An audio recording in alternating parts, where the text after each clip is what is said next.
Hello बच्चों, कैसे हैं आप सब। आज का हमारा टॉपिक है पोजीशन वेक्टर। चलिए, पोजीशन वेक्टर क्या होता है, राइट। किसी भी पॉइंट को, किसी भी पोजीशन को, किसी भी पार्टिकल के पोजीशन को हम रेफरेंस पॉइंट से, राइट, या प्लेन से रिप्रेजेंट करते हैं, उसे कहते हैं पोजीशन वेक्टर।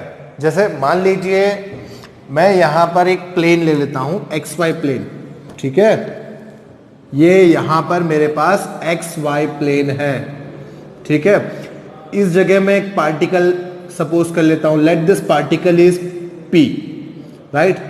अब यहां पर आप देख रहे हैं ये मेरे लिए ओरिजिन है ओ, तो जो आपको वेक्टर मिलेगा जो इस पॉइंट को रिप्रेजेंट कर रहा है, राइट, इस वेक्टर को बोलेंगे पोजीशन वेक्टर आर, राइट।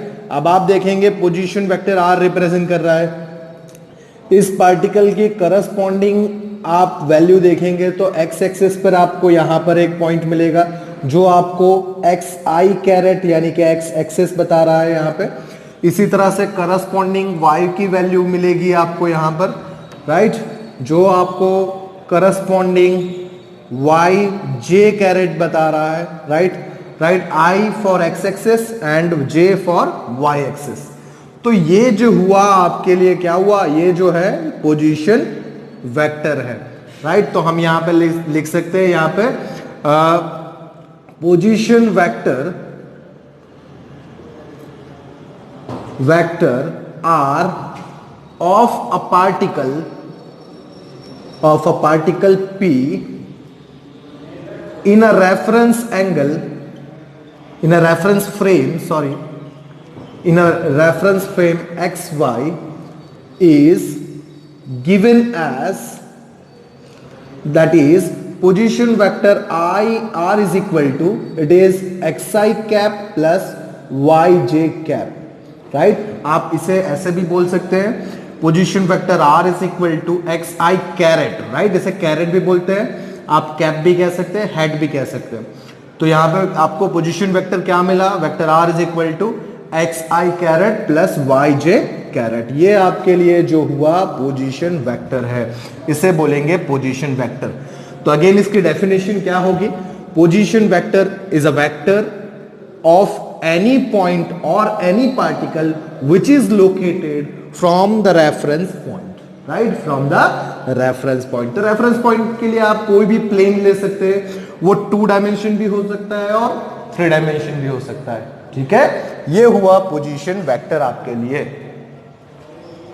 चलिए आइए अब देखते हैं डिस्प्लेसमेंट वेक्टर को। डिस्प्लेसमेंट वेक्टर में आप देखेंगे, डिस्प्लेसमेंट का मीनिंग आपको ऑलरेडी पता होगा, the shortest path, right, of any distance, any traveling is called displacement, right। मान लीजिए यहां पर आप एक्सिस लेते हैं, एक्स एंड वाई एक्सिस, ठीक है, और यहां पर एक पार्टिकल का पाथ ले लीजिए, राइट, कुछ इस तरह से किसी पार्टिकल का पाथ है, राइट, और यहां पर मैं ले लेता हूं 2 अलग position. This is the position, first position, right, at time t the particle is at p, मतलब t समय पर पार्टिकल कहां पर है, P लोकेशन पर है।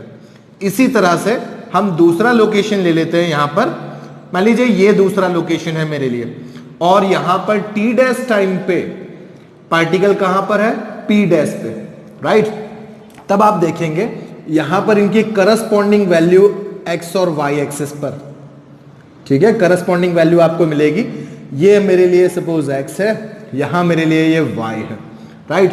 इसी तरह से आप यहां पर करस्पॉन्डिंग वैल्यू देखेंगे, राइट, ये मेरे लिए सपोज x डैश है और यहां पर करस्पॉन्डिंग वैल्यू आपके लिए, राइट, सपोज ये y डैश है, ठीक है। तो आप देख रहे हैं यहां पर ये अलग अलग 2 पोजीशंस की बात हम कर रहे हैं, ठीक है। चलिए इनके पोजीशन वेक्टर हम बना लेते हैं। ये जो है पहले P के लिए मेरे लिए पोजीशन वेक्टर R है, ठीक है। इसी तरह हम रेफरेंस पॉइंट से P डैश का पोजीशन वेक्टर बनाएंगे। पोजीशन वेक्टर P डैश के लिए ये इसका पोजीशन वेक्टर है, ठीक है। मान लीजिए P डैश के लिए पोजीशन वेक्टर है वेक्टर R डैश। अब डिस्प्लेसमेंट क्या होता है, मैंने आपको अभी बताया displacement is the shortest distance shortest path between 2 point 2 location. तो यहां पर मुझे एक पॉइंट P मिल रहा है, दूसरा पॉइंट P डैश है। इनके बीच का शॉर्टेस्ट पाथ क्या होगा? स्ट्रेट पाथ होगा सीधा। तो यहां से जो ये वेक्टर मुझे अब मिल रहा है, ये वेक्टर होगा मेरे लिए डिस्प्लेसमेंट वेक्टर, ठीक है। और इस डिस्प्लेसमेंट वेक्टर को मैं लिखूंगा vector R, delta vector R, ठीक है। तो ये हुआ डिस्प्लेसमेंट वेक्टर। चलिए इन्हीं को हम लिख लेते हैं थ्योरी के फॉर्म में। क्या लिखेंगे? Let at time t particle is at P point and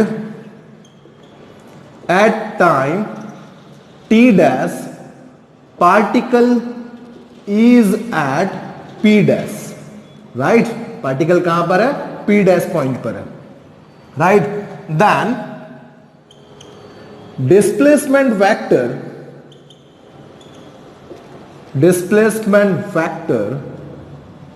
for the given path is, देखिए आप डिस्प्लेसमेंट वेक्टर क्या मिलेगा मुझे?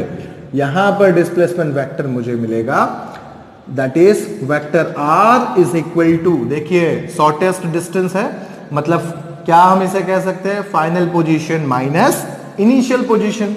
ये जो P पॉइंट है मेरे लिए फाइनल पोजीशन और यहां पर मुझे इनिशियल पोजीशन मिल रहा है, मतलब मैं यहां पे क्या लिखूंगा? Vector R dash minus vector R, ये मिलेगा, ठीक है। Vector R dash minus vector R। तो ये हुआ आपके लिए डिस्प्लेसमेंट वेक्टर, ठीक है। Final position minus initial position. अभी आप देखिए इसी को हम कंपोनेंट फॉर्म में लिखते हैं, तो क्या लिखेंगे? इन कंपोनेंट फॉर्म, कंपोनेंट फॉर्म में लिखे, मतलब x और y के फॉर्म में, तो क्या लिखेंगे? Position vector R is equal to, क्या है? R डैश का कंपोनेंट, आप देखिए R डैश लोकेशन यहां पर है P डैश पे पास, तो इसके कंपोनेंट मुझे ये मिलेंगे, मतलब मैं यहां लिखूंगा it is x dash I cap plus y dash j cap, right, minus position vector R के कंपोनेंट क्या मिलेंगे? आप देख सकते हैं R यहां पर है, इसके पोजीशन x और y मिल रहे हैं, तो मैं यहां पर क्या लिखूंगा? It is xi cap plus yj cap, right. चलिए अब इनको अरेंज कर लेते हैं, राइट। ब्रैकेट ओपन करेंगे, i कैरेट वालों को साथ में लिखेंगे तो कैसे दिखेगा ये? x dash minus x i cap, right, plus क्या दिखेगा आपको? y dash minus y j cap, right. कुछ इस तरह से फॉर्म ये आएगा। अब आप यहां पे देख रहे हैं ये क्या है? ये मेरे लिए डेल्टा x है, तो यहां पर क्या आया? Delta xi cap plus delta yj cap, right. Delta x कैसे हुआ? देखिए आप, final position minus initial position, इसी तरह यहां पर y एक्सेस में final position minus initial position, तो delta xi plus delta yj, ये आपको मिला फाइनल पोजीशन वेक्टर। क्लियर? तो ये हुआ आपके लिए डिस्प्लेसमेंट वेक्टर।